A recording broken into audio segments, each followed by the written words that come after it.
Good morning! I'm here to meet Taylor Grant, a potato grower with Grant 40 Farms here in Rupert, Idaho. It's harvest time here on the farm, which is a very busy time, so Taylor asked me to meet him right here out in the field. Good morning, Taylor. Hi, Tito. Nice to meet you. Nice to have you here. Thank you. What is it about this region that makes it so great for growing your potatoes? We are essentially a desert, so we get to control the irrigation pattern, and then it cools off enough at nighttime, and then we get the heat through the summer. All that combined creates a perfect high-quality potato crop. And what kind of potatoes do you grow? So on Grant 40 Farms, we grow all russet varieties, but we do about 9 different varieties. And how many acres do you farm on? About 30,000 irrigated acres that we're rotating potatoes through. About 10,000 of those acres on an annual basis are potatoes. That's a lot of acreage to cover, particularly right now during harvest time. Can you explain to me a little bit about the sequence of events for harvest? In the field, you have the windrows that are running. They're piling that in front of the harvester. The harvester is then picking those windrows up, sticking that into the truck. From the field, they run to the cellar where we're storing the potatoes. They'll run it through some clean equipment, pull the rocks, pull anything that's not a potato out, and then we'll store those as long as the customer asks us to. How long are your work days this time of year? Typically, it's about 14, 15-hour days. They're busy days. They're busy days. Yeah, they are. Taylor, can you share with me a little bit about why sustainability is so important as a potato grower? Sustainability is at the top of our list because we want to make sure that this farm ground is still producing high quality crops in 100 years to come. One of the biggest things that we can do for sustainability on our farm is rotating different crops through, like sugar beets, like you see behind me from here. We have solar panels helping us generate power and offset our power consumption on our pumps. Our tillage practices are constantly evolving so that we're doing a better job there. And then just some of the chemistries that are out there that we're using on the crops to try to reduce the amount of chemicals that we're having to use. This farm should still be here producing, and it should be on to the next couple of generations down the road.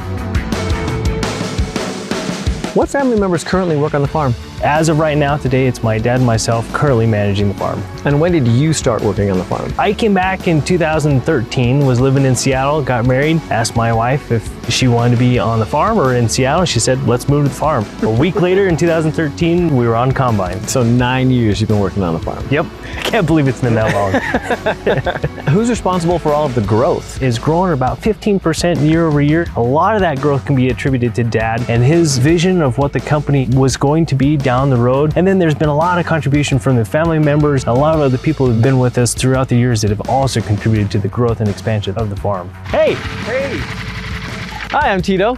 Tito, nice to meet you. I'm Dwayne. Nice to meet you, Dwayne. Do you mind if I ask you a few questions? That'd be great. How many generations has this farm been in your family, and when did it all start? My father and mother started the farm here in 1958. Because he served time in the military, he was able to place his name in a drawing for a free farm. This cinder block cabin was their first house, and they had to make a profit in one of the first 3 years. So that's the gamble that my parents took on. Are the family members the only people who are in control of this huge farm right now? The core is family, and all of the ownership is family.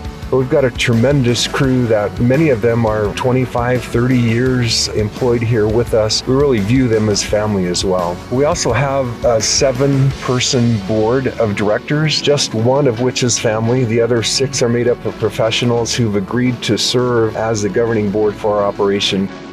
The creation of the board has put in place a governance structure that will allow our family to transition from successive generations without the need for family members to be the only governing entity that's responsible.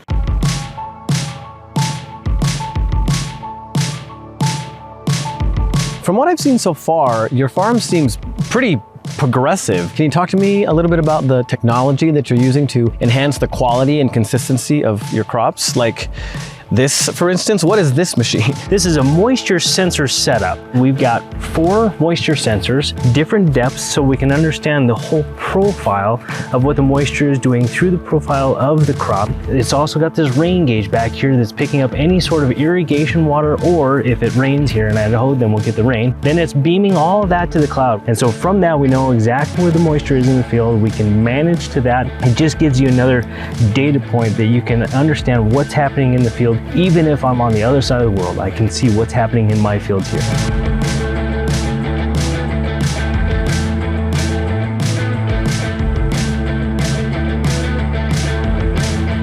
Wow, that is a lot of potatoes. How many potatoes would you say are in here? So this bay is about 100,000 sacks. A sack is 100 pounds, so about 10 million pounds fit into this bay. And how many bays do you have? About 30 bays that would hold roughly about 100,000 sacks or 10 million pounds of potatoes per bay.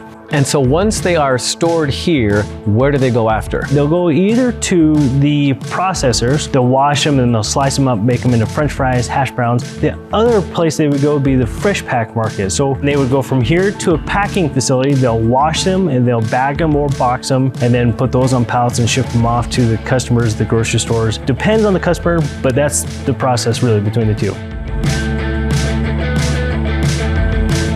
Well, this is beautiful. This is the Snake River. This is where we get a lot of our water from. The other place that we get water from is from deep wells in the Snake River Basin. There's an aquifer that sits. We're also pulling water from that. That's anywhere from about 150 feet down to about 300 feet down below the surface of the ground. Are there any other challenges you're facing today on the farm? And if so, how do you overcome them? Labor is also another big portion of issues that we have to face. This year we started potato harvest. I had 14 trucks still sitting, couldn't find drivers to put in those. Every year it seems like we continually bring in more H-2A workers on the H-2A work visa program to do different types of jobs that we have on the farm. Some of these individuals have been with us for a long time. We're starting to help them through the EB3 program. This is helping them try to get a longer term visa. They can actually stay here year round, bring their families here and live a good life here. Outside of your work family, you also have a wife and children, yeah? Yep, we've got a wife, 2 kids, a boy that's 2.5 years old, a little girl that she's just now 9.5 weeks old. Brand new little baby, so yeah, we're doing great. And when farm life isn't taking over, what do y'all like to do for fun? As long as it's got adrenaline built in, we're usually pretty game for it. My wife and I, we both like to scuba dive, wakeboarding, or playing on the water. And then motorcycles, we both love to go ride motorcycles.